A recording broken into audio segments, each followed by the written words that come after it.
나는 가만히 있었고 잘못한 게 없었는데 은근한 괴롭힘이나 불편한 감정 느껴본 적 있으세요? 아니면 이런 사람을 보신 적은요? 저 사람한테 왜 유독 사람들이 저럴까요? 저는 있습니다.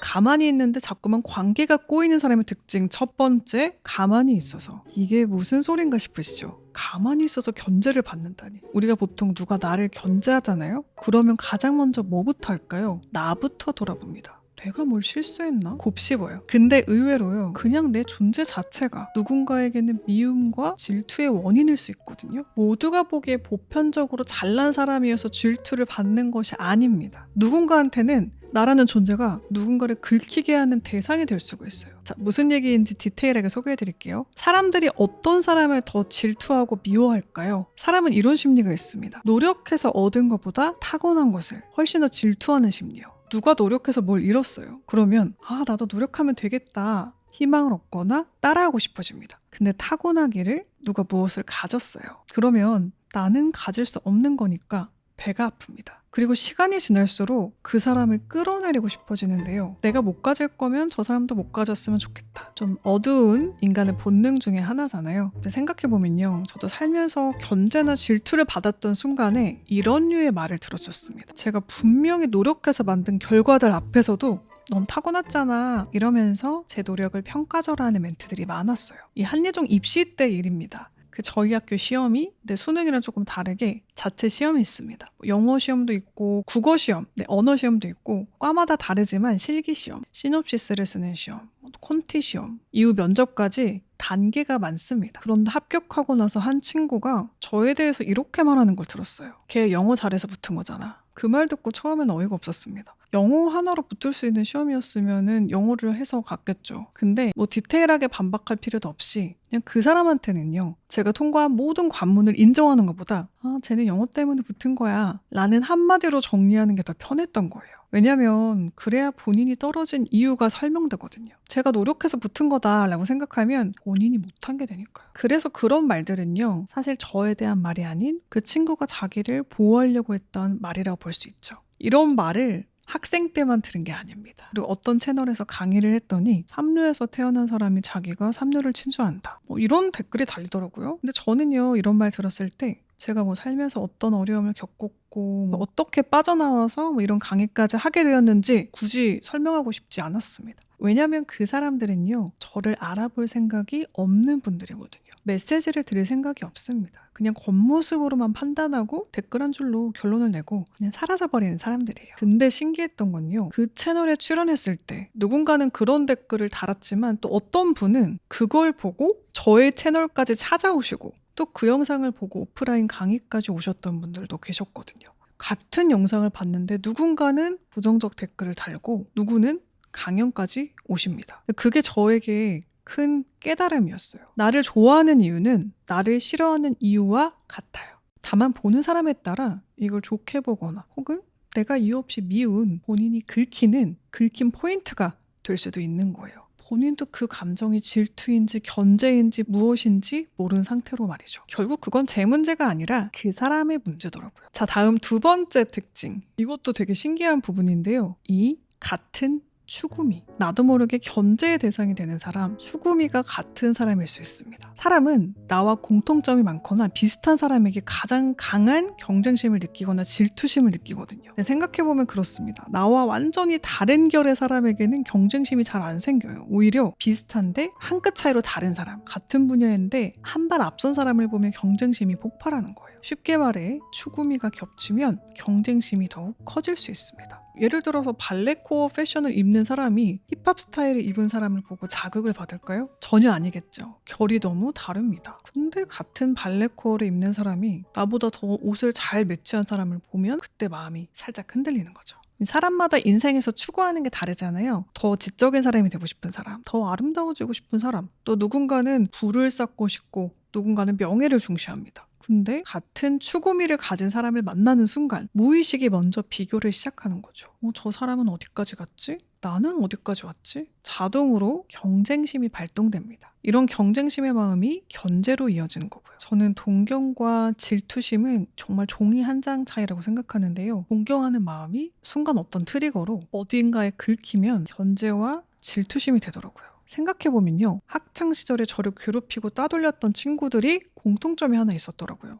모두 처음에는 저를 칭찬했습니다. 아, 너는 참 어른스럽다. 옷을 참 잘 입는다. 처럼요. 이 칭찬이 뭐를 의미하는지는 그땐 몰랐습니다. 근데 지금 와서 보면요. 이런 칭찬을 했다는 것 자체가 저와 추구미가 비슷했다는 증거였어요. 관심 없는 결이었으면 칭찬조차 안 했을 겁니다. 아, 근데 여기서 잠깐 짚고 가야 될 부분이 있습니다. 모든 질투가 나쁜 건 아닙니다. 질투는 인간이라면 누구나 느끼는 감정이거든요. 저도 당연히 누군가를 질투해 본 적이 있고요.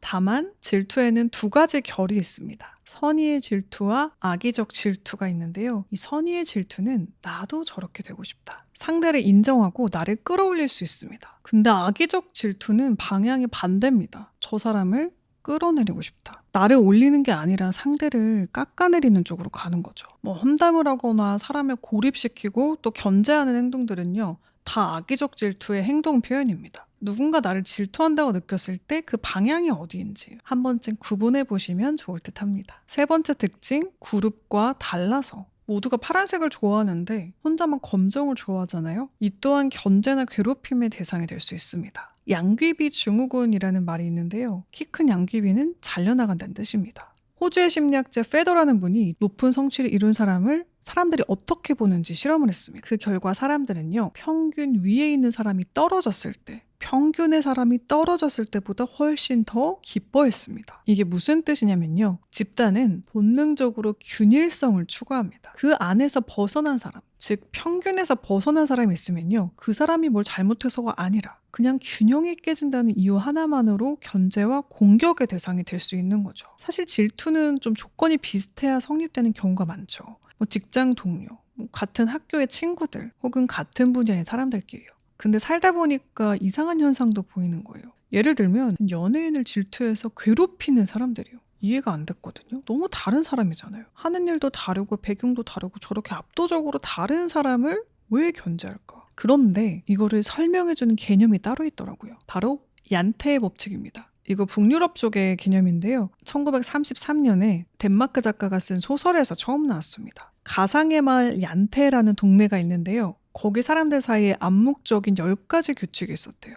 네가 특별하다고 생각하지 마라. 네가 우리보다 똑똑하다고 생각하지 마라. 네가 우리보다 낫다고 상상하지 마라. 이런 식인데요. 10개가 다 비슷한 결입니다. 한마디로 튀지 마라, 평범하게 살아라. 이걸 사회에서 암묵적으로 강요한다는 거예요. 그러니까 얀테의 법칙은 누구든 너무 튀면은 끌어내리고 싶어 한다는 인간의 보편적인 본능을 설명하는 개념이 될 수 있습니다. 괴롭히는 분들은 이런 심리인 거죠. 이걸 보시니 히릿들, 지금 누군가가 나를 질투하거나 괴롭히거나 견제하고 있다면요. 3가지 이유일 수 있습니다. 첫 번째, 내가 그 그룹의 평균과 맞지 않다. 자, 두 번째, 내가 그 그룹의 평균보다 위에 있을 수도 있다. 세 번째, 상대의 자존감이 낮다. 키 큰 양귀비 증후군을 연구했던 박사님이 또 다른 분석을 했거든요. 어떤 사람들이 이런 견제 심리를 더 강하게 보이는지요. 예상되시죠? 바로 자존감이 낮은 사람들이었습니다. 그러니까 누군가가 나를 견제하고 있다면요. 그건 내 문제가 아니에요. 그 사람이 자기 자신을 못 받아들이고 있어서 그런 겁니다. 가만히 있었는데 인간관계가 꼬이는 사람의 특징 4번째는요. 잘난 척하거나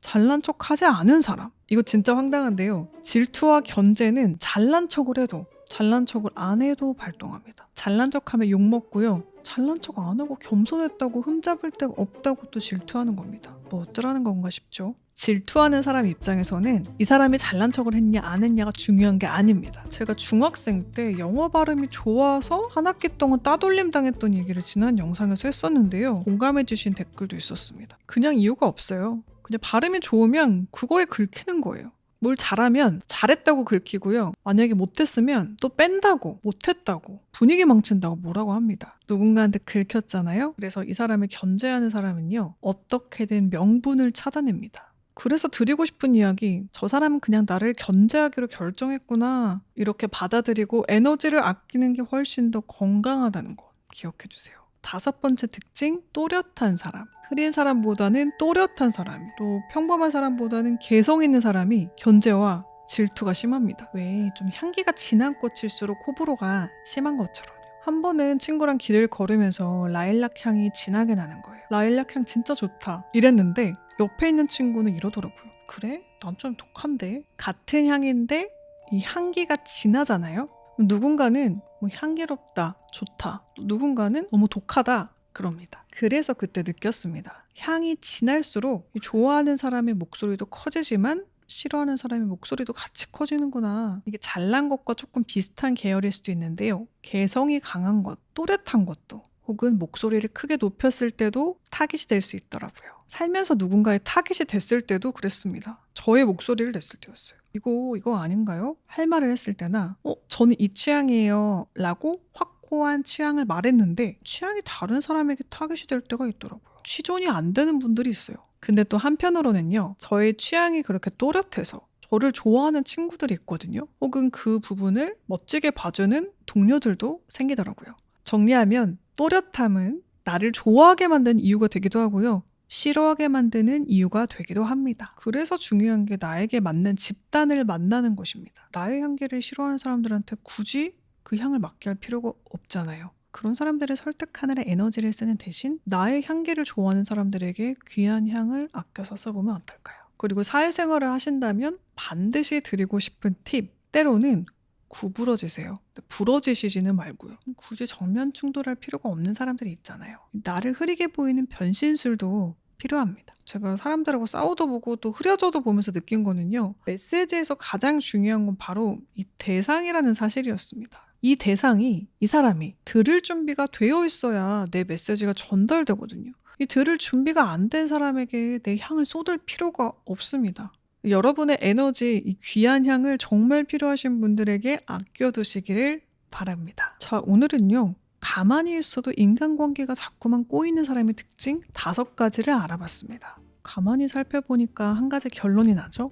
내가 딱히 뭘 한 게 아닐 확률이 높습니다. 이거 보시면서 이런 생각 드셨나요? 이거 잘난 사람만 해당되는 건 아니에요? 저는 평범해서 해당이 안 돼요. 히릿들 모든 것은 상대적입니다. 내가 지금 속한 그룹에선 평범하죠? 근데 또 어딘가에 가면 내가 질투와 견제의 포인트, 누군가의 긁힌 포인트를 갖고 있을 수 있습니다. 그러니까 견제받는다는 건요. 이게 슬퍼할 일이 아닐 수도 있어요. 그만큼 내가 나답게 살고 있다는 증거거든요. 또 누군가가 질투를 하고 견제를 했다는 건 누군가의 무의식이 여러분을 비교 대상으로 인정했다는 뜻이니까요. 그러니까 오늘 영상 보고 누군가 떠올랐다면요. 화내거나 멀어지시기 전에 한 번만 생각해보세요. 그 사람이 잘못한 게 아니라 그냥 인간은 본능이 작동한 거고 그 본능을 자극할 만큼 내가 나답게 살고 있는 사람이란 걸요.